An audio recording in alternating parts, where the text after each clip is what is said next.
Bryan Kohberger's sister, Mel Kohberger, is finally breaking her silence, and what she's saying is reopening one of the darkest, most disturbing crime stories in recent American history, not from the perspective of police, prosecutors, or the victims' families, but from inside the household of the man convicted of murdering 4 college students in Idaho.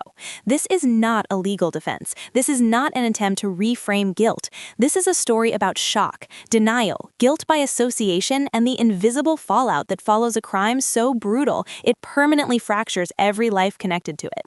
To understand why Mel's words are resonating so powerfully now, it's important to go back to the night that started it all, a night that quietly turned into a national nightmare. In the early morning hours of November 13, 2022, 4 University of Idaho students, Kaylee Goncalves, Madison Mogen, Xana Kernodle, and Ethan Chapin, were brutally stabbed to death inside their off-campus home in Moscow, Idaho. The crime was savage. The violence was personal. The scene left investigators shaken and the community frozen in fear.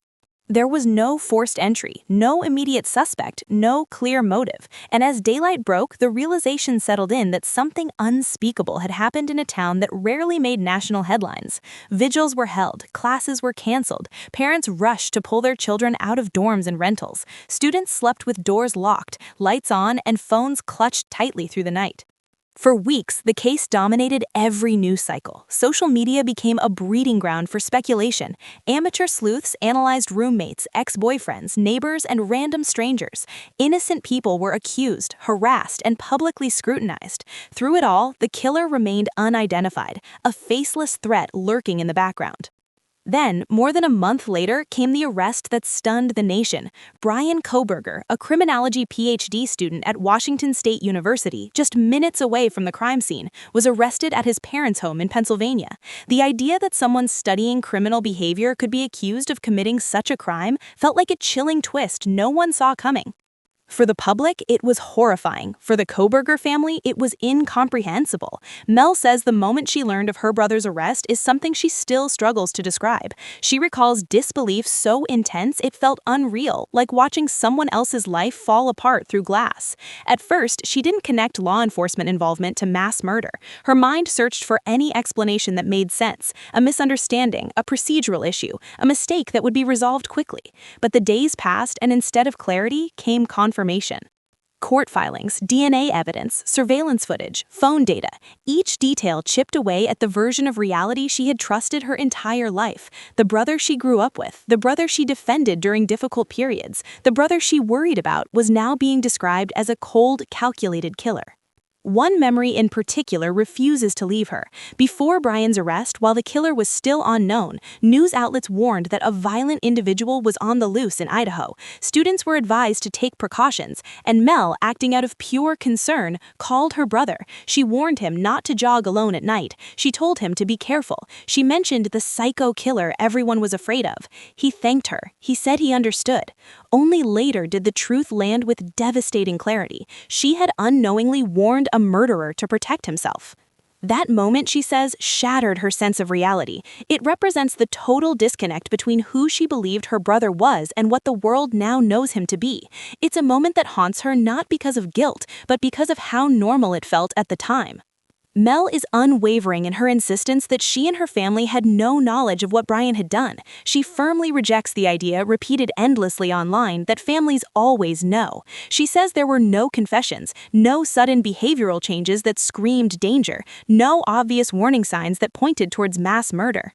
She emphasizes that if she had believed, even for a second, that her brother had harmed someone, she would have gone to authorities immediately. Loyalty, she says, has limits. Morality comes first. But once Bryan was arrested, loyalty became irrelevant anyway. The public had already reached its verdict, not only about him, but about everyone connected to him. Mel describes the aftermath as a complete collapse of normal life. Media attention was relentless. Reporters camped outside. Strangers dissected family photos and old social media posts. Childhood stories were twisted into dark foreshadowing. Silence was treated as guilt. Grief was treated as suspicious. Overnight, her identity vanished. She was no longer Mel. She was the sister of the Idaho killer. And that label followed her into every space, professional, personal, and private. Professionally, the consequences were devastating. Mel had been working towards a career in mental health counseling, a field built on trust, vulnerability, and emotional safety. But her brother's name poisoned that environment. Employers received inquiries. Colleagues felt uneasy. People looked at her differently, not because of anything she had done, but because of who she was related to.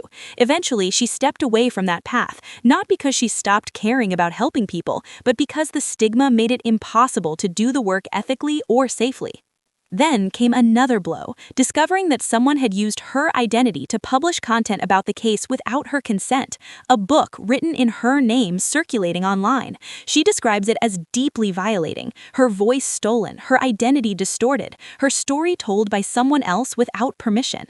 Emotionally, Mel says her family lives in a painful in-between space. They are not victims in the same way the families of Kaylee, Madison, Xana, and Ethan are, and they would never claim to be. But they are not untouched either. Their lives were permanently altered by a crime they did not commit, could not prevent, and never anticipated.